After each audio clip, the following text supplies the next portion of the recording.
แลเราทำให้เกิดมีได้แล้วดังนี้ยาวะเกียวันจะเมพิกเวอิเมสุจตัวสุอาลิยาสะเจวสุเอ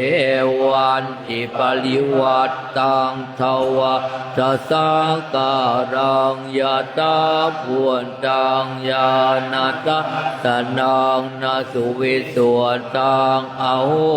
ติดูก่อนภิกษุทั้งหลาย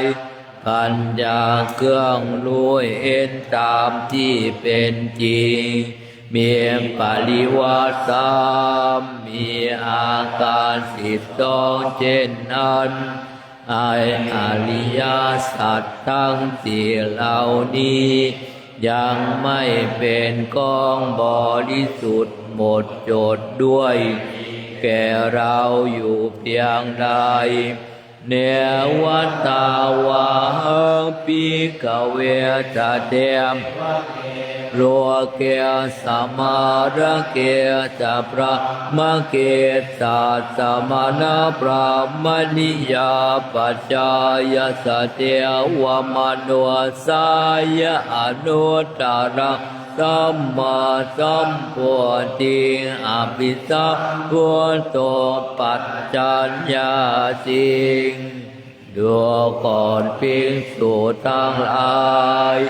ตลอดการเพียงนั้นเรายังไม่ปฏิญาณว่าได้ตรัสรู้พร้อมจะพอแล้วซึ่งอนุตตรสัมมาสัมโพธิญาณในโลกพร้อมทั้งเทวโลกมารโลกพรหมโลกในหมู่สัตว์พร้อมทั้งสมณพราหมณ์พร้อมทั้งเทวดาและมนุษย์ยะตัวจักโคเมปิขเวอิเมสุจตัวสุอาลิยาสะเจสุเอวันติปริวัตตังทวะจะสังการังยะตาปุณตังยานาตสนังสุวิสุตังอาโหติดูก่อนภิกษุทั้งหลายเมื่อได้ปัญญาเครื่องรู้เห็นตามที่เป็นจริงมีปริวัติสามมีอาการ12เช่นนี้ในอริยสัจทั้งสี่เหล่านี้เป็นกองบริสุทธิ์หมดจดด้วยดีแก่เราอาทาหังปิกเวสัตเทวะเกโลเกสมาระเกสะพระมะเกสัสสมณพระมณิยาปัจจายสเทวมันสายอนุตตรังสัมพุทธิอภิสัมพุทโธปัจจัญญาสิงดูก่อนภิกษุทั้งหลายเมื่อนั้นเราปฏิญาณว่า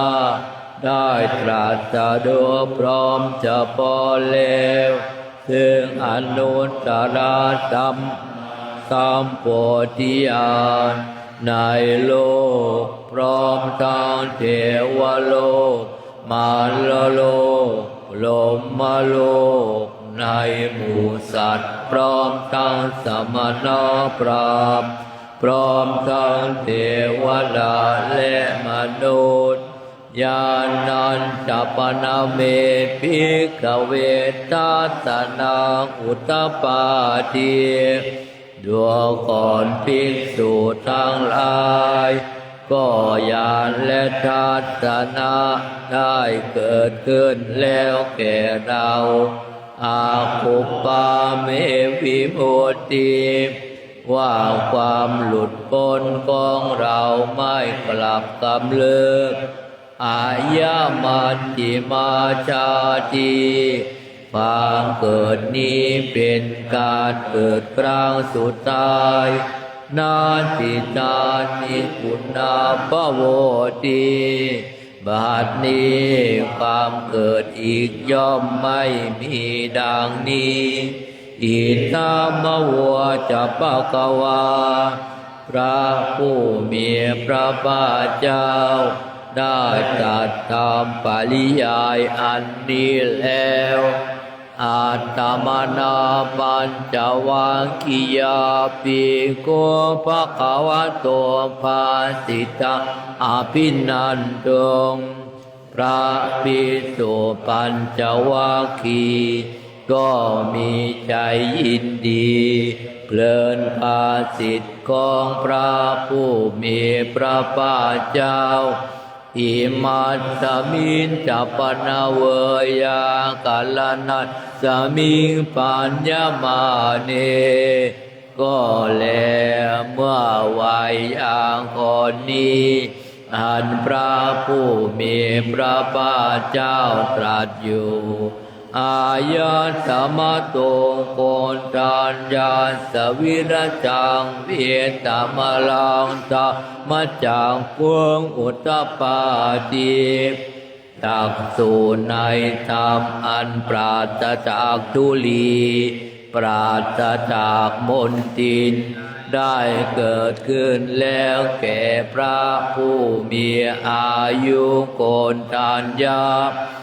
ยังกินติสมุทัยธรรมังสัพพันตังนิโรธธรรมันติว่าสิ่งใดสิ่งหนึ่งมีอันเกิดขึ้นเป็นธรรมดาสิ่งทั้งปวงนั้นมีอันดับไปเป็นธรรมดาปวัตติเตจะภควตาธรรมจักก็ครั้นเมื่อธรรมจักอันพระผู้มีพระภาคเจ้าให้เป็นไปแล้วภูมิมาเทวาสัตตมนุสาเวสุงเหล่าภูมิมาเทวดาก็ยังยังให้บรรลือลานเอตามภควตาปารานัสสิยังอิสิปตเนมิกตาเยอนุตตรังตามัจจังกังปวัตติตังอาปฏิวัติยังสมณเณรวาพระมณเณรวาเทเวนวามาเรนวาพระมุนาวาเกนะจิวาโลกัสสมินติว่านั่นจะคือธรรมไม่มีจากอื่นสู้ได้อันพระผู้มีพระภาคเจ้าให้เป็นไปแล้วในป่าอิสิปตนามัลคทายวันใกล้เมืองปาราณสีอันสมณพราหมณ์เทวดามารพรหมและใครๆในโลกยังไม่ให้เป็นไปได้แล้วดังนี้ภูมิมานังเทวานังสัตตาสุตวาจาตุมมหาราชิกาเทวาสัตตมนุสาเวสุงเทพเจ้าเราจันจาตุมมหาราชได้ฟังเสียงของเทพเจ้าเราจำภูมิเทวดาแล้วก็ยังเสียงให้บรรลือลานจาตุมมหาราชิกานางเทพตาสุตวาตาวติงสาเทวาสัตตมนุสาเวสุงเทพเจ้าเอาจันดาวดึงได้ฟังเสียงของเทพเจ้าเหล่าจันจาตุมมหาราชแล้วก็ยังเสียงให้บรรลือลานต สาวติงสานังเทวานังสัตตังสุตวายามาเทวาสัตตมนุสาเวสุงเทพเจ้าเหล่าชั้นยามาได้ฟังเสียงของเทพเจ้าเหล่าชั้นดาวดึงแล้วก็ยังเสียงให้บรรลือลั่น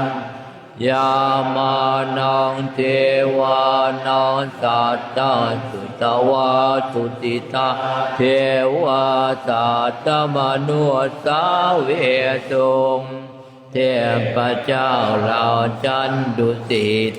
ได้ฟังเสียงของเทพเจ้าเหล่าชั้นยามาแล้วก็ยังเสียงให้บรรลือลั่นตุติตานังเทวานังสัตตังสุตวานิมมานรติเทวาสัตตมนุสาเวสุงเทพเจ้าเหล่าชั้นนิมมานรดีได้ฟังเสียงของเทพเจ้าเหล่าชั้นดุสิตแล้วก็ยังเสียงให้บรรลือลั่นนิมมานรตินังเทวานังสัตตังสุตวาปะดานิมิสวาสวัตติเทวาสัตตมนุสาเวสุงเทพเจ้าเหล่าชั้นปะดานิมิสวาสวัตติได้ฟังเสียงของเทพเจ้าเหล่าชั้นหิมานรดีแล้ว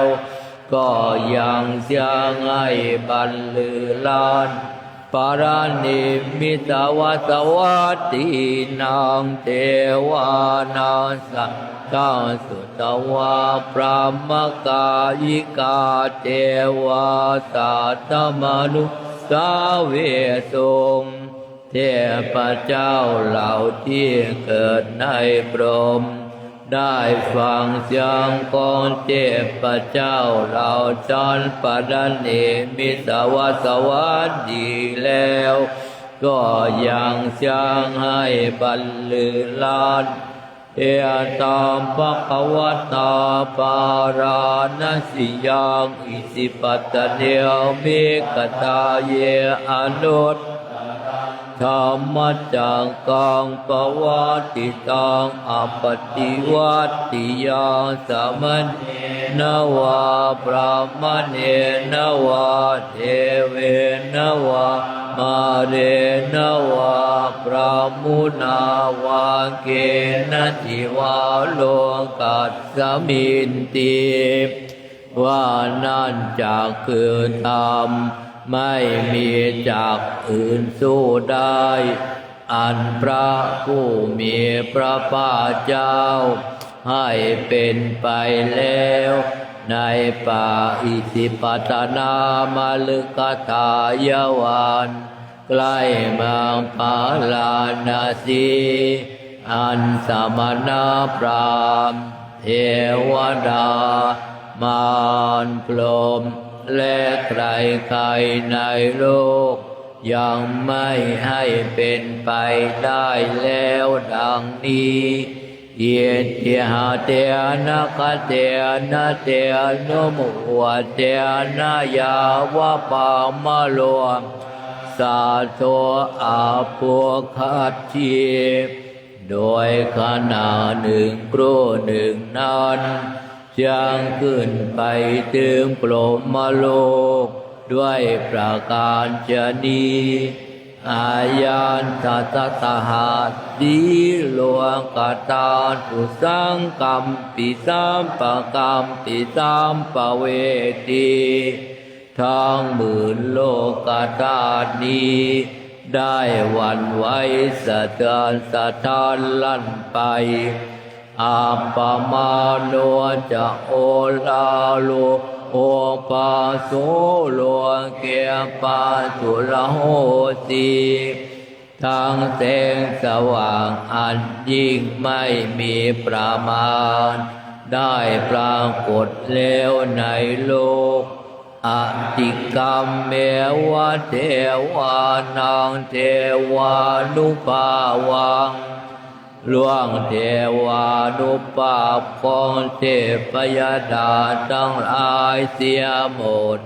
อาตาโคปะกวาอุทานังอุทานเนียสิยาสิวัตโพโกนทานโยอัญญาสิวัตโพโกทานโยติทางอายาสมะโตโกนทานญาตาลำดับนั้นแลพระผู้มีพระภาคเจ้าได้ทรงเปล่งอุทานว่าโกนทัญญาได้รู้แล้วหนอผู้เจริญเพราะเหตุนั้นนามว่าอัญญาโกนทัญญานินั่นเดียวอัญญาโกนทัญโยตเววนามังอโหสิติได้มีแล้วแก่พระผู้มีอายุโกนทัญญาด้วยประการฉะนี้แล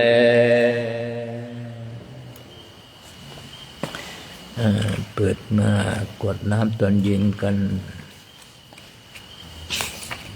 หน้าที่95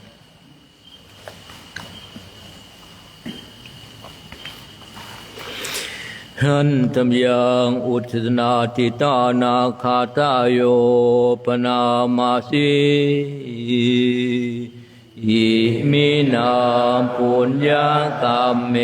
นาด้วยบุญนี้อุทิศให้โอปัจจายาคุณุตราอุปัจจาผู้เลิศคุณอาจาริโย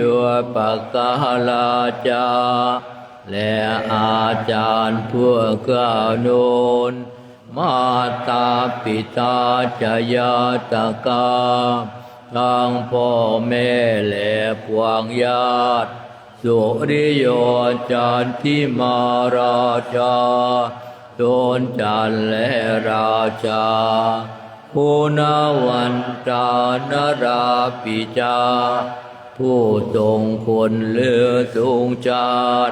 พระมมาราชอินทราจา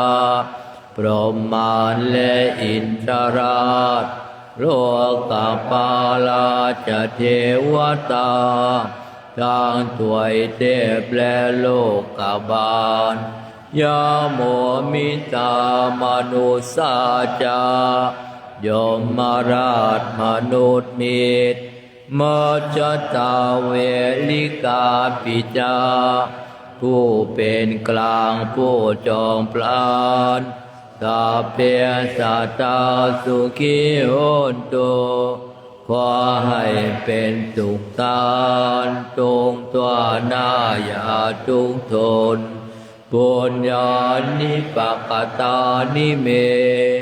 บุญปองที่ข้าทำจงช่วยอำนวยสุภผลดวงการจัตติวิทางเทนโตให้สุขสามอย่างล้นเกียรปามปาเปียตาโวมาตังให้ล้วนถึงนิพพานพลันอิมินาปุญญกรรมเมนาด้วยบุญนี้ที่เราทำอิมินาอุทิเสนาจาและอุทิศให้พวงสัตว์เหตุปาหังสุรเปเจวาเราพลันได้ซึ่งการตัดทานุปาทานาชิตนังตัวทานาอุปาทานเยสันตาเนียหินาธรรมาสิ่งชั่วในดวงใจยาวานิปานโตมะมังกว่าเราจะถึงนิพพานนาสันตุสัพพทาเยวา มาลายสิ้นจากสันดานยะถาจาตัวพระเวท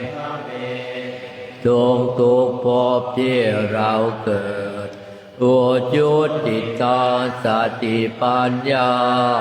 มีจิตตรงและสติตั้งปัญญาอันประเสริฐสันเลงโกวิริยามีนาพร้อมตั้งความเปลี่ยนเลิศเป็นเครื่องขูดกิเลสหายมาราลปันตุโนกาสังโอกาสอย่าพึงมีแก่หมู่มารสิ้นทั้งหลายกาตุนจะวิริยสุเมเป็นจ้องปะทุสรายทำลายล้างความเปลี่ยนจมพุทธาทิปะวโรนาโตพระพุทธผู้บวรนาถธรรมโมนาโตวรุตตโมพระธรรมที่พึงอุดมนาโตปัจเจกพุทโธจาพระปัจเจกพุทธสมสังโฆนาโตจโรมะมังโตพระสงฆ์ที่พึงประโยชน์เตโสตมานุภาเวนะด้วยอานุภาพนั้นมาโรกาสังละปันตุมาขอหมู่มารอย่าได้จงทัสสะปุญญานุภาเวนะด้วยเดชบุญตั้ง10 ปองมาโรกาสังละปันตุมาอย่าเปิดโอกาสแก่มารเถิดพุทธาราธนานังธัมมาราธนานังสังฆาราธนานังอัปปมาโนพุทโธอัปปมาโนธัมโมอัปปมาโนสังโฆนะโมพุทธายะนะโมธัมมายะนะโมสังฆายะพุทโธเมนะโตธัมโมเมนะโตสังโฆเมนะโตพุทธบูชาธัมมบูชาสังฆบูชานิพพานปัจจโยโหตุข้าพระเจ้าทั้งหลายขออาราธนาคุณพระพุทธคุณพระธรรมคุณพระสงฆ์อันนับประมาณมิได้มาเป็นที่พึ่งที่ระลึกถึงจงช่วยอภิบาลรักษากายวาจาใจของข้าพระเจ้าทั้งหลายให้ตั้งมั่นอยู่ด้วยธรรมเจริญไปด้วยธรรมพร้อมทั้งให้เจริญด้วยสติปัญญาญาณเข้าถึงธรรมอันเป็นเครื่องพ้นทุกข์ให้ถึงซึ่งสันติสุขเป็นผู้รู้ผู้ตื่นผู้เบิกบานโดยไปบุญทุกประการและจงยังประโยชน์ให้ถึงพร้อมตั้งส่วนตนบุคคลอื่นชีวิตอื่น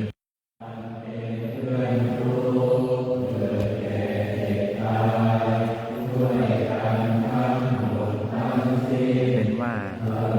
ที่ผมมองไว้เมื่อวานอาจารย์โชคมันชิงซื้อก่อนไอ้นักเต้ที่ผมว่าผมซื้อนี่ครับอาจารย์โชคซื้อก่อน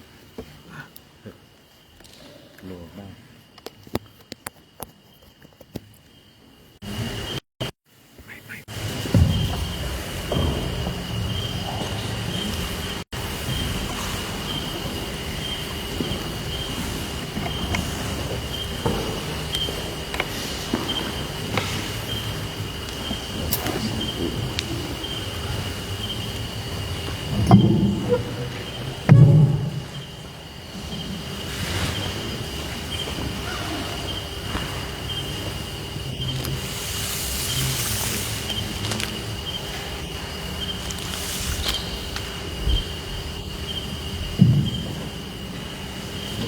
พอ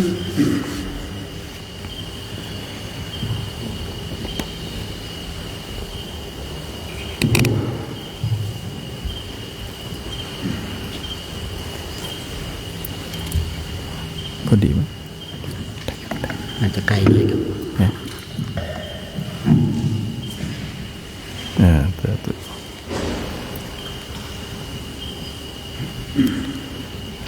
ช่วงลำดับต่อนี้ไปก็เป็นช่วงของการภาวนากัน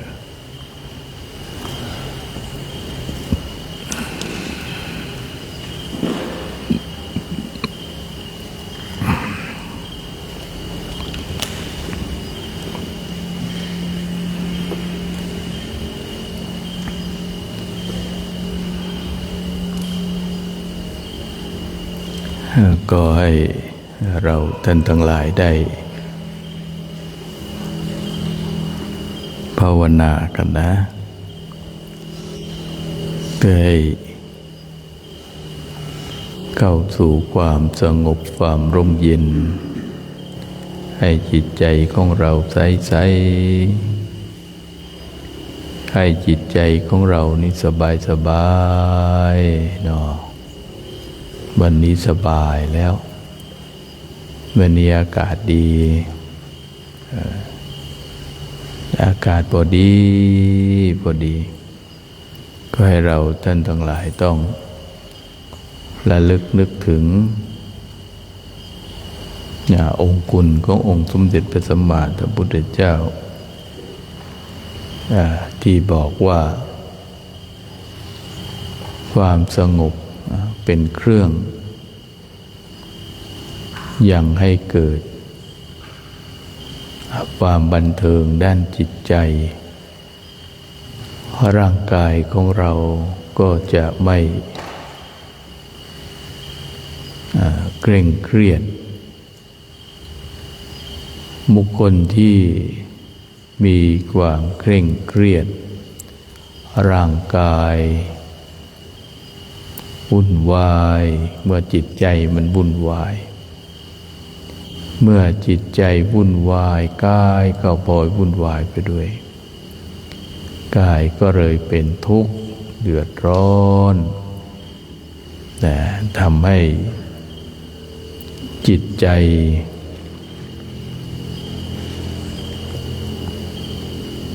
ไม่มั่นคงอันนี้ก็ขอให้เราท่านทั้งหลายต้องระลึกนึกถึง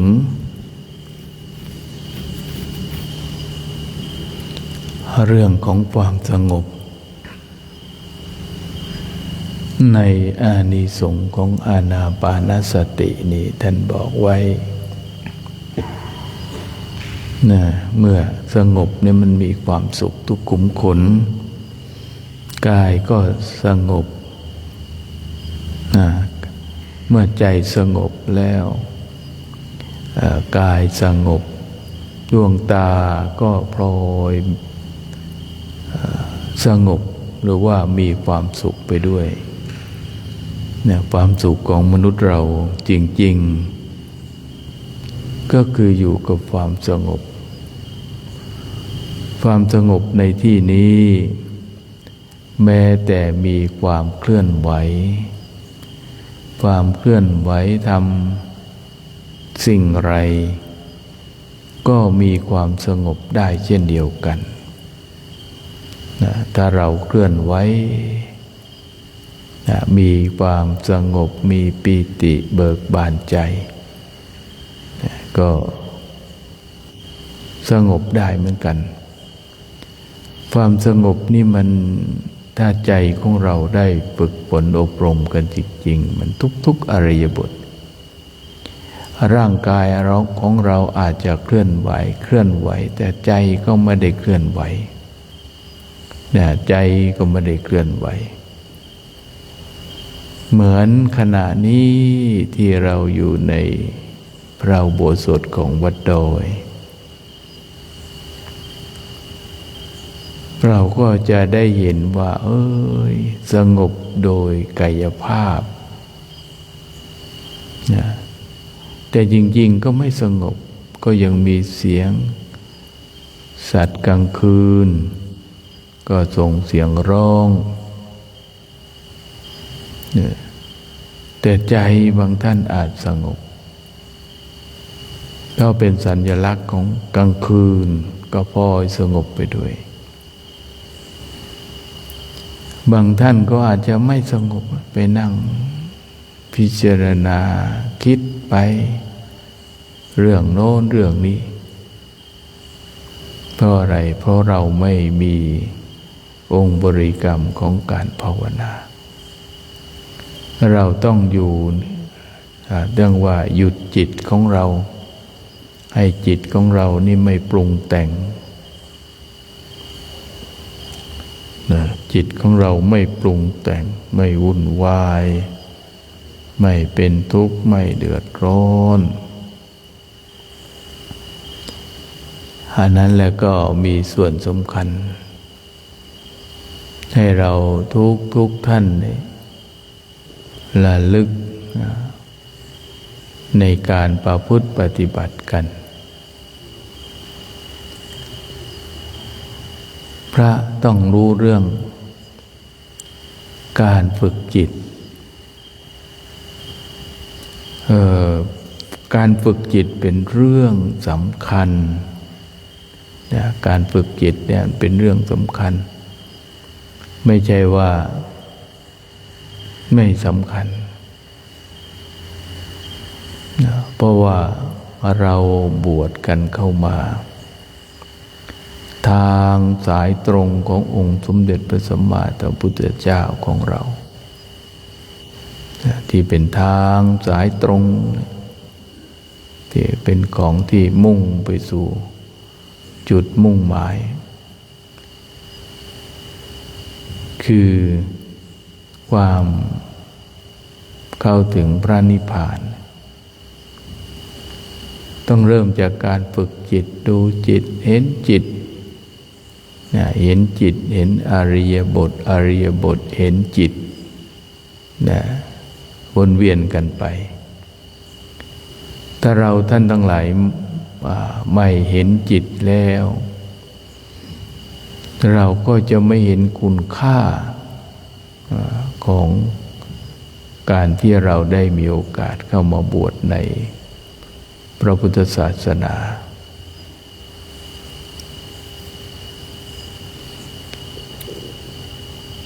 เราอาจจะไม่เห็นคุ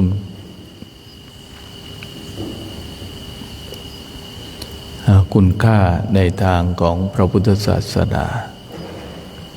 แต่เราจะเห็นเรื่องอื่นเรื่องที่ทำให้เรานี่วุ่นวายแต่เราไม่เห็นความวุ่นวายเราเห็นความสงบเห็นความทุกข์แต่เราไม่รู้จักทุกข์เราจะต้องแก้ไขฝึกใจของเราอย่างไงพระพุทธองค์ท่านมีแนวทางให้เราท่านทั้งหลายได้ฝึกอยู่แล้วโดยวิธีการในรูปแบบโบราณกาลมาที่พระท่านได้ขยายอันยิ่งใหญ่ก็คือพระพุทธโฆษาจารย์ที่ท่านขยายเรื่องของกรรมฐาน40ก็คือเป็นอุบายเป็นรูปแบบเพื่อให้ถูกกับอัธยาศัยและในเล่มนี้ยังบอกวิธีการไว้เลยบอกวิธีการว่าอุปนิสัยนิสัยของเราเป็นอย่างไรที่จะนำไปสู่ถึงการปฏิบัติธรรมได้ง่ายอย่างเช่นว่าโทสะจริต โทสะจริตจะต้องเห็นแต่ต้องปฏิบัติธรรมให้จิตสงบได้ง่ายก็คือต้องอยู่ด้วยกับเมตตามีอารมณ์เมตตาแล้วก็เมตตานี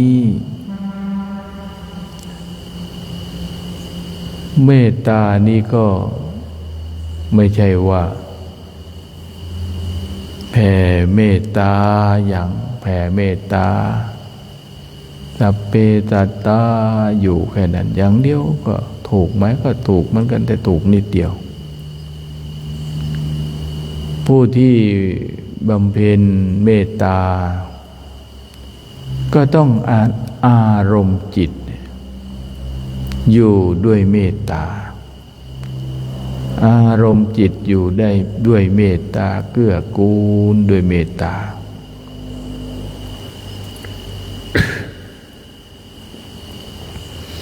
อยู่ด้วยเมตตาถ้าเราอยู่ด้วยเมตตาก็จะสงบจิต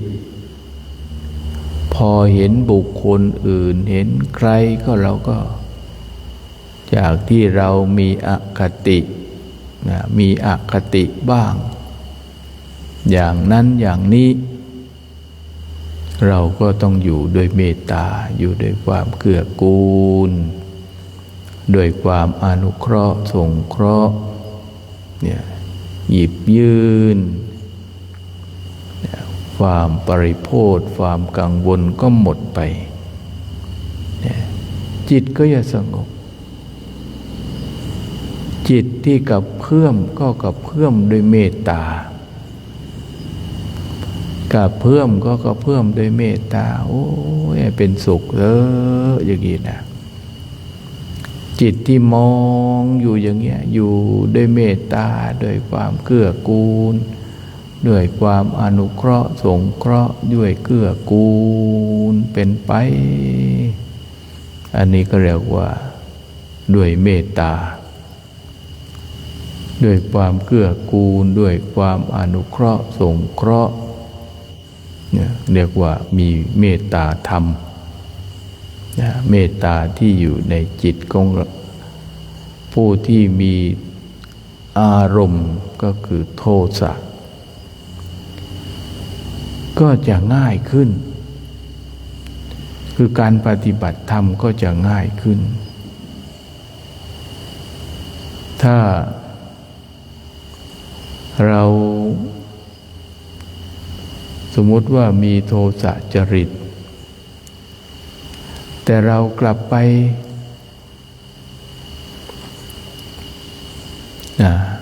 ปฏิบัติอีกแบบหนึ่งอย่างเช่นว่าไปปฏิบัติ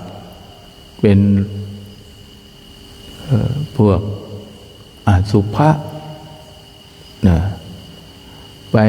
อสุภกรรมฐานดูไปเที่ยวหาซากศพดูซากศพดูเขาผ่าตัดคนตายเลือดแดงอาบมากลุ่มของโทสะก็จะมีจิตที่ไม่มีความสลดไม่มีความยำเกรงอาจจะเกิดความสังเวชสลดใจต่อสังขารนิดนึงเดี๋ยวมันก็กลับมาเหมือนเดิมเห็นอะไรก็ไม่สงบอยู่ดีท่านจึงบอกว่า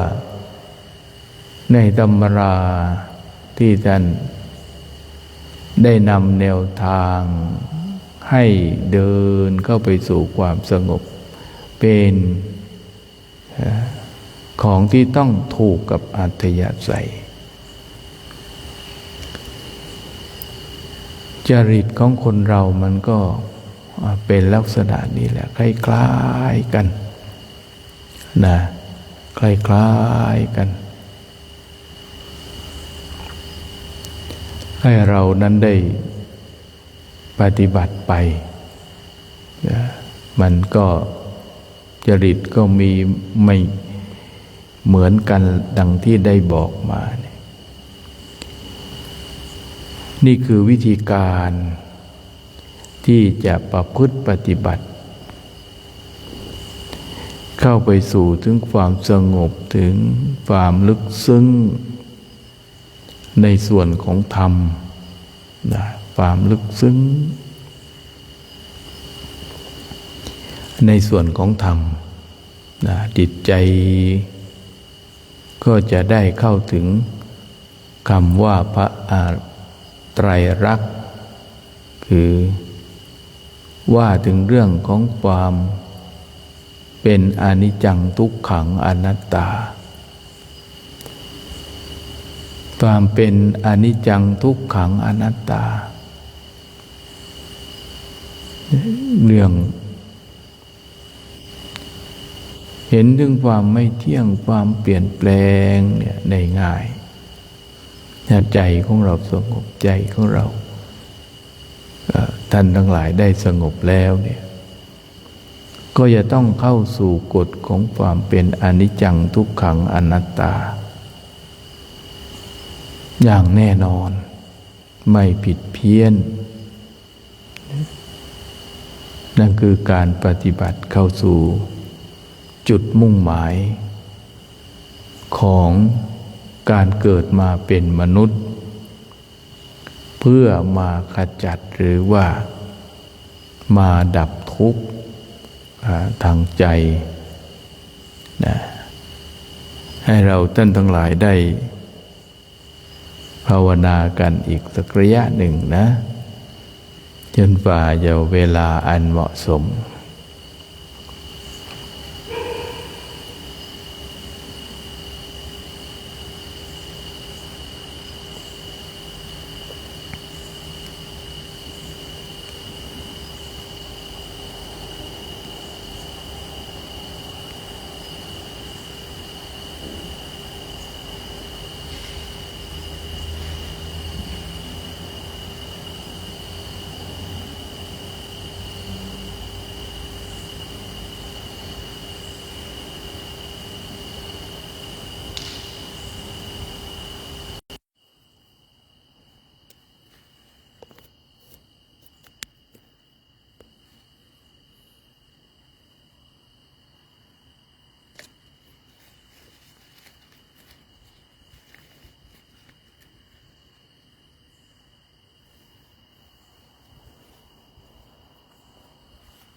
พิ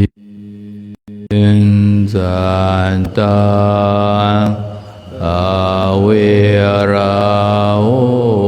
นตุขอสัพพสัตว์ทั้งหลายทั้งปวงที่เป็นเพื่อนทุกข์เกิดแก่เจ็บตายด้วยกันทั้งหมดทั้งสิ้นจงเป็นสุขเป็นสุขเถิดอย่าได้และกันเลยอาพยามปัจจาโหนตุจงเป็นสุขเป็นสุขเถิดอย่าได้เปลี่ยนซึ่งกันและกันเลยอาคาโหนตุจงเป็นสุขเป็นสุขเถิดอย่าได้ทุกข์ใจเลยสุขีอัตตานังปริหารันตุจงมีรักษาตนให้รอดพ้นจากทุกข์โทษเวรภัยจงทุกข์ทั่วหน้าเถิดกาตังบุญพลังไมหังสัพเพภาภวันตุเตขอสัพพสัตว์ทั้งหลายทั้งเหล่านั้นจงเป็นผู้มีส่วนได้เสวยที่ข้าพเจ้าทั้งหลายบำเพ็ญแล้วนี้เถิด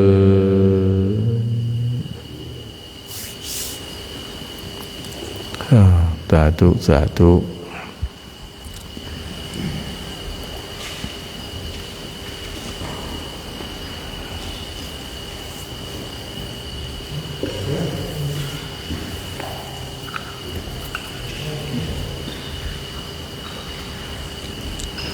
ให้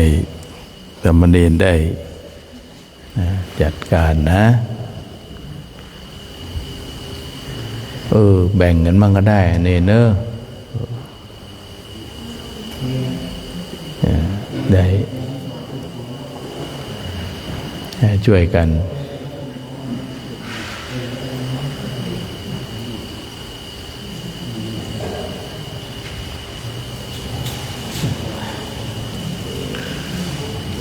ให้หลวงพี่ไฟแดงก็ดูแลเนอะดูแลค่อยจัดเนน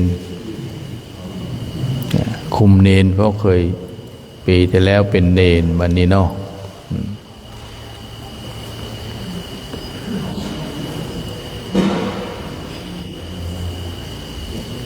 ก็ให้เราได้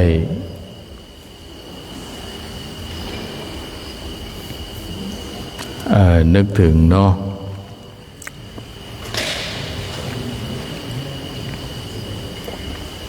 นึกถึงธรรม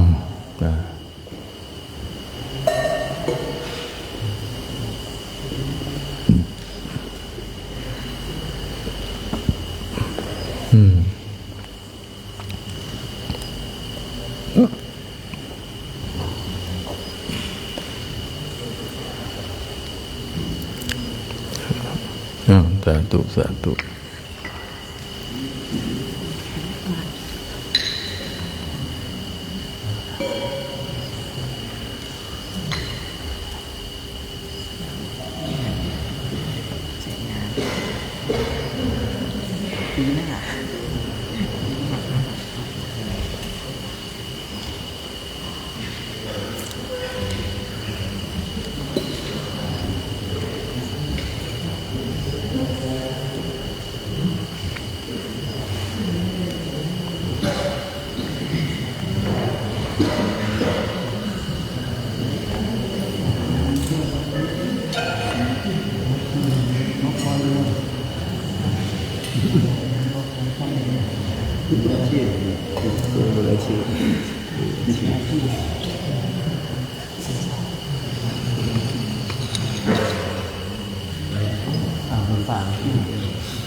อากาศหนาวก็ดีเนาะ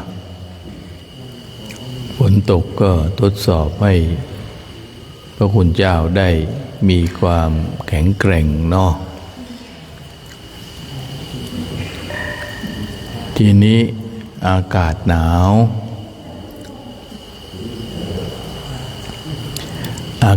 วเราก็ใช้อุปกรณ์ผ้าที่เรามีเนี่ยที่มันแห้งๆนะมาพันตัวมีหมวกใส่ไม่มีก็ไม่ต้องใส่บางท่านไม่ใช้อันนี้เราก็ดูพินิจพิจารณากันผ้าสังฆาเนี่ยนึกถึงพระพุทธเจ้าไหมพระพุทธเจ้าท่านจะถวายผ้าสังฆาให้ใช้คำว่าถวายไม่ได้นึกถึงพระพุทธเจ้าที่ทรงมีพุทธานุญาตให้ผ้าสังฆาเราไม่ใช่นึกก็เขาจะตัดมาให้บอกเอาเท่านั้นเอาเท่านี้นะเป็นแบบอย่างนะนั่งกลางแจ้งเนี่ยนั่งกลางแจ้งแล้วเอาจีวรมาคลุมแล้วก็ทยอยเอาจีวรมาคลุมแล้วก็เอามาคลุมทีละผืนเนี่ยจึงทรงมีพระบรมอนุญาตให้เราใช้ผ้าสังฆาเนี่ย2 ผืนสองชิ้นซ้อนกันผ้าสังฆาซ้อนกันเหมือนเอาจีวร2 ผืนมาประกบกันสมัยก่อนนึกภาพเป็นภาพฝ้ายเราบางรูปบางองค์ก็ไ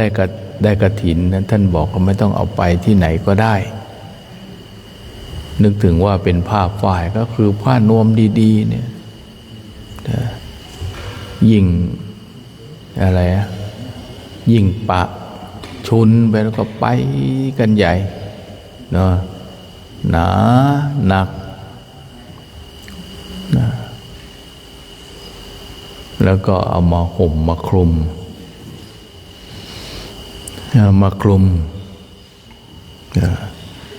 ทีนี้ในอินเดียอากาศมันก็ทางเหนือนี่เหมือนกันอินเดียนะก็คือเย็นก็อย่างเงี้ยบางทีก็เชียงรายนี่ก็บางทีก็เลขตัวเดียวก็มี5 องศาบ้าง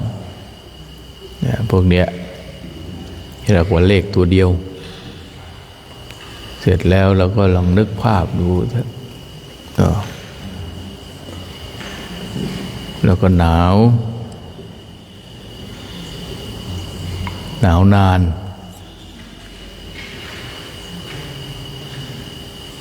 พอถึงช่วงออกพรรษานี่ได้กฐินแล้วท่านก็เลยไม่เอาผ้าก็ไปฝากเอาไว้ได้ฝากในยุคนั้นบางทีค คนเขาไม่มีผ้ามันหายากเอาซะเลยยึดเลยหมดต้องหาใหม่ผ้าก็ต้องหาใหม่เนี่ยผ้าบางสกุลเนี่ยนะท่านก็นึกภาพผ้าบางสกุลนี่ที่ว่ายุคปัจจุบันก็ใช้กันโดยมากคำว่าบางสกุลเราก็ตีความหมายไปที่ว่าผ้าห่อศพอย่างเดียวคำว่าบางสกุลนี้ก็คือผ้าที่เขาทิ้งไปเรื่อยเนี่ยเราก็ไปเก็บเอาคนอินเดียเขาทิ้งจริงๆ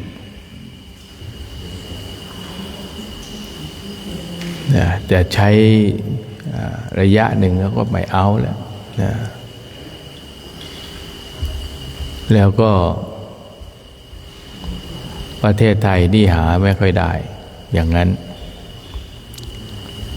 ท่านก็เลยเอามานิยมไปที่ห่อศพที่ห่อศพนี่เคยใช้อยู่เหมือนกันนะใช้ผ้าบางสกุลห่อศพเนี่ยเอามาซักมาย้อมนะเอามาตัดสมัยก่อนพระเขาอย่างเช่นว่าสายของหลวงปู่มั่นเนี่ยท่านจะสอนให้เอาชีวิตรอดเผื่อสงครามเผื่อหรือว่าการใช้ผ้าบางสกุลไม่ใช้ผ้าบางสกุลก็เป็นผ้าที่ตัดเองนะโยมก็เอาผ้าขาวมาถวายแล้วก็ตัดเย็บกันเองหลวงปู่ก้านก็ได้เคยสอนผมเหมือนกันที่หัวหินวัดต้นเกศแต่ผมไม่มีฝีมือในการเย็บผ้าโอ้ยจากของเขาดีก็ปรับไม่เป็นปรับไปปรับมาใช้ไม่ได้อีกแล้ว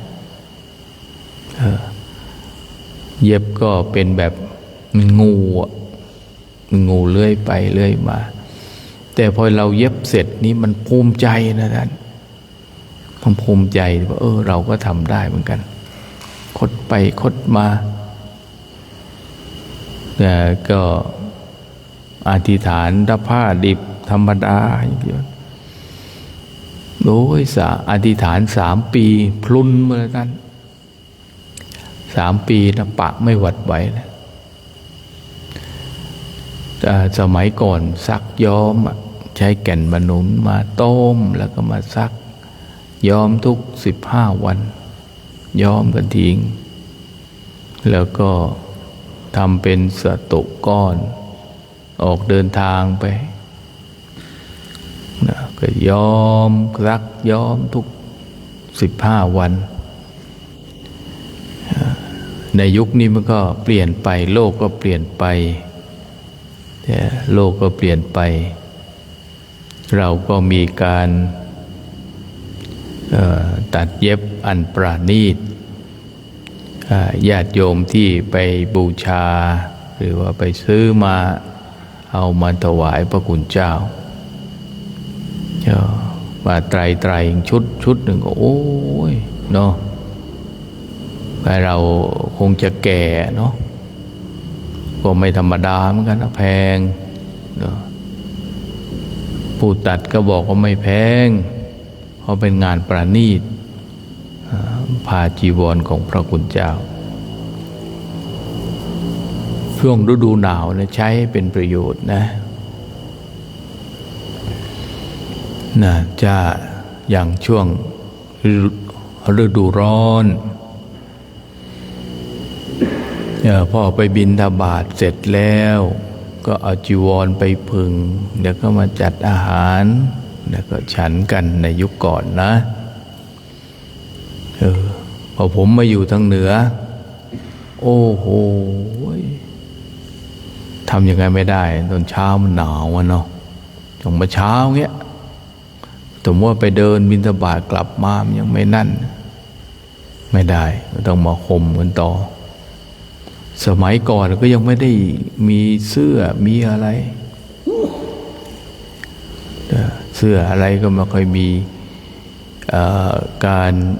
หมวกเมือก็หายากมีแต่ถุงเท้าหน่อยเดียวเพราะชาวโลกก็ใช้อยู่แล้วหมวกไม่ค่อยมีอังสะอังสะกันหนาวก็เนาะหนาวท่านไปอยู่ที่เวียงป่าเป้าที่ป่าช้ามันหนาวใช้ผ้าเนี่ยผ้าส่งน้ำผ้าอาบน้ำของเราจนตักบ่ายสามรีบส่งเนี่ยพอส่งแล้วต้องการได้ผ้าผืนนั้นมันแห้งพอผ้าแห้งแล้วก็เอามามัดหน้าอกของเรามัดแล้วก็ผ้าสังขารสองชั้นอยู่แล้วใช่ไหมก็นั่งเอาคลุมหัวคลุมอุ่นสบายก็อยู่มาได้เหมือนกันนะอยู่กับป่าช้าอยู่กับกองกระดูกเอาเก็บกระดูกมาดูกันก็ทำให้การปฏิบัติเนี่ยมันไปได้ดีนะไปได้ดีการปฏิบัติมันจะได้ดีมันต้องอย่างเงี้ยต้องทุ่มไปเหมือนกันแล้วก็ดูเข้าไปให้คุณเจ้าให้ตั้งใจผ้าของเราเนี่ยจะเกิดไปนอนแล้วก็จีวรพับได้ก็พับไปแล้วนะจำวัดนะมันจะได้จำได้แล้วก็ผ้าสังฆาแล้วก็ซ้อนเข้าไปพอดีเหมือนกันอากาศขนาดนี้นะก็แล้ววันนี้ก็สมควรกับเวลาเนาะก็อนุโมทนากับญาติโยมเนอที่ได้ร่วมกันถวายน้ำปานะในวันนี้ในค่ำคืนนี้ก็ขอให้ท่านทั้งหลายได้มีความสุขมีความเจริญได้มีความรุ่งเรืองยิ่งขึ้นไปด้วยอำนาจของบุญด้วยอำนาจของทานบารมีนี้ด้วยเถิด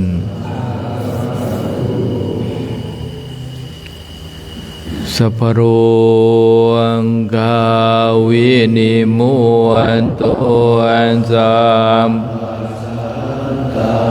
ภวันสัพพเวรมติเนียมพุทโธจาตุวังภวันพิติโยวิวัชชันปารโรโกวิสันตุมาเต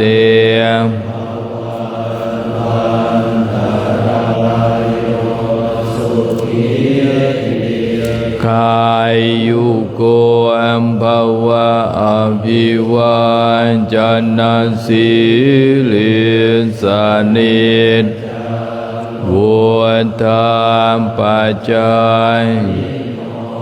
จันตารโยธรรมวันทัน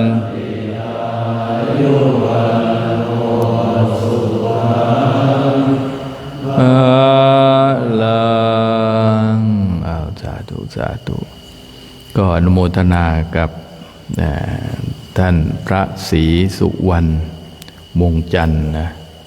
ร่วมสร้างพระอุโบสถหรือว่าร่วมบรรจุดอกบัวสร้างดอกบัวนะก็ขออนุโมทนาให้มีความเจริญรุ่งเรืองมั่นคงในชีวิตพรหมจรรย์แล้วก็เป็นเหตุเป็นปัจจัยให้ถึงพระนิพพานด้วยเถิดคุกเข่าขึ้น จะพระลาพระจะได้ไปพักผ่อนกันอะระหังสัมมาสัมพุทโธภะคะวาพุทธังภะคะวันอะภิวาเทมิสวากขาโตภะคะวะตาธัมโมธัมมังนามัสสามิสุปฏิปันโนภะคะวะสาวกสังโฆสังฆังนามามิมาตาปิตุคุณังอาวันทามิรูปัชฌาริยกุณังอาหังวันทามิ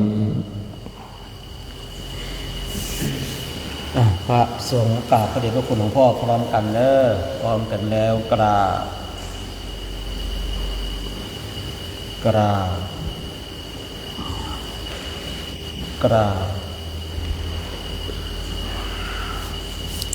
สาธุสาธุเอาญาติโยมกับพระทุกองค์พร้อมกันครับกราบกราบสาธุสาธุเน้อ